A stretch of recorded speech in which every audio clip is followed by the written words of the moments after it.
It's August, and we're wrapping up the summer by diving into the battered and bruised stories of ex-cons as they step back into the world after they did their time. We've got one where betrayal leads to a meat-grinding prison term, and when he busts out, he's got a score to settle. We've got one that tells a story within the chaotic life of a real Australian career criminal. And we've got a hyper-stylized 80s neo-noir story as a former cop looks for redemption and connection in a fictional city. Welcome to Watch Assignment, the show where we help you in the never-ending search for what to watch. And this month, we're offering up 3 movies featuring ex-cons that are instantly available to watch on Tubi. I'm your curator, Mr. Streamface, and here's what we got for August 2025. Stories about prisons and ex-cons provide the groundwork for interesting character arcs. What did they do to get thrown in prison? Why did they do it? Did they deserve it? How did they survive? And after a good portion of their life has been paused and taken from them, who are they when they emerge back into regular society? Prison can twist a man into a monster, elevate him into a legend, or leave him clinging to the scraps of a future he barely believes in. Once you've been locked up, getting out is the only thing on your mind. But who will you be once you get your freedom? This month we have films that show 3 paths after prison: vengeance, disintegration, and reconstruction. Our first pick is the hard-hitting Avengement from 2019 and directed by Jesse B. Johnson. We meet the rough and rugged prisoner Kane Burgess, played by the absolute beastness Scott Adkins, as he is allowed leave to visit his ailing mother, but he arrives too late. And while he's crushed, he uses the opportunity to break free from his captors and head straight to the pub. But he's not just looking for a pint, he's there for revenge on his brother who sent him to prison. And while he's imposing with a nasty set of steel teeth and covered in scars, we learn that he wasn't always this handsome as he recounts the gauntlet he endured in jail, where every day was a fight for survival. This movie is a perfect fit for Scott Adkins, who has made his name off a myriad of action and martial arts movies. He even popped up in John Wick 4. Here he's given a role that not only shows off his fighting prowess, but there's also a tragic weight given to Kane. When we meet him in the flashbacks, he's a promising fighter with a heart still intact, trying to keep his hands mostly clean. But when his criminal older brother ropes him into one dodgy job, everything goes sideways, and Kane is locked up for a crime he didn't mean to commit. And here's where the real transformation happens inside. He becomes a target, jumped, stabbed, and attacked day after day, one brutal fight after another until the Kane we first met is unrecognizable. And while he survives with rage as his armor, there is also the betrayal that drives him. So when Kane finally breaks out, he's demanding answers, vengeance, and justice for him and everybody done wrong by his brother.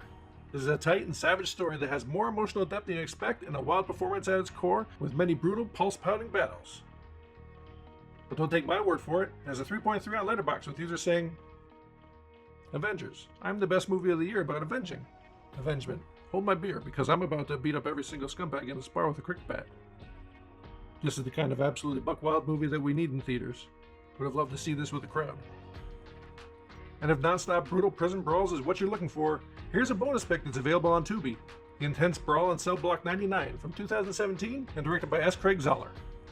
This one didn't technically fit the theme of ex-cons. It has Vince Vaughn playing a former boxer who turns to drug running, but winds up in jail with a gang kidnapping his wife, forcing him to go on a savage path of destruction to keep her safe.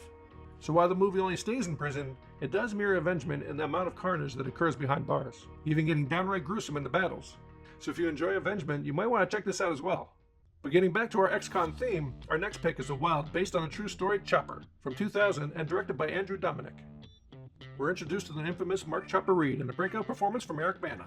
Chopper is a real-life notorious criminal, self-proclaimed author, and Aussie folk legend who became just as famous for his outrageous personality as he did for his long, violent rap sheet.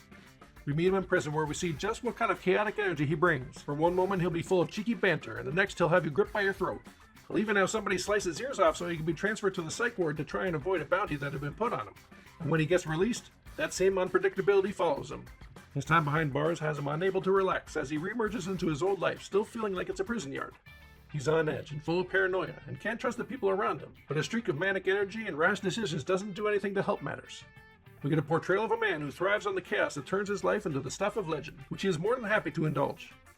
Beyond being an unreliable narrator, Chopper is more about self-mythologizing, trying to rewrite his life to live inside the legend he creates. The film mirrors his own shifting grip on the truth as it flips between gritty realism and dark comedy and becomes a bit of a contradiction, but is still wildly entertaining to watch, just like the man himself.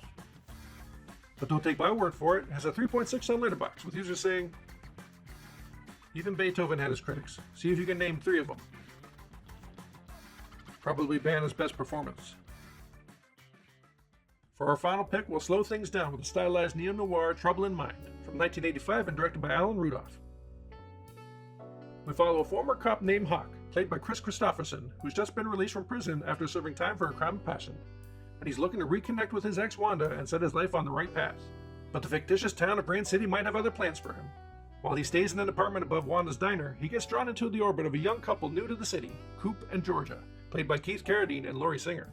They've come to Rain City looking for opportunity, but desperate for cash. Coop quickly gets swept into its criminal underworld by partnering with the eccentric criminal Solo, played by Joe Morton. This leaves Georgia and their son Spike adrift, and Hawk finds himself protecting and maybe even falling for her. But this also starts a conflict with Coop that might just lead Hawk back into the life he tried to escape. What makes this film great is all the style that is dripping in. It's a dream noir that feels like a mashup of 40s gangsters with a flamboyant taste for fashion, walking through an 80s dystopia with neon around every corner. And it really nails a moody and soulful noir vibe while remaining a bit off kilter, with a story about broken people trying to fix themselves in a city that doesn't make sense.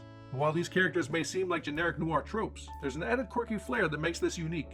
Whether it's Hawk's hobby of building miniature models of the city, or the Coop's hairstyle becomes more and more garish the further he falls into his life of crime, or Rain City's top crime boss Hilly Blues, played in a perfectly strange, restrained performance by Divine, who is followed by a violinist everywhere they go.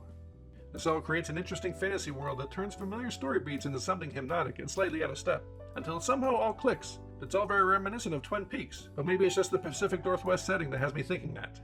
It's a romantic, melancholy, and surreal noir that bends the rules and makes even the most typical characters feel fresh and new. But don't take my word for it, it has a 3.4 on Letterboxd, with users saying, "See, this is what the live-action Cowboy Bebop should have felt like." The closest we'll get to an Alan Rudolph-directed Streets of Fire, which is to say jazz instead of pop, even more neon, and Divine as a bow-tie-clad gangster. So you ever watch Assignment for the Month? The links for watching these films on Tubi are in the description below, so you have no excuse not to check them out, unless you're watching this video at a later date, and then who knows if they're still available. After you finish your assignment, or if you've already seen these films, leave a comment below with your thoughts or ratings of the movies. And consider subscribing to see what free picks we'll have next month. Until then, happy streaming.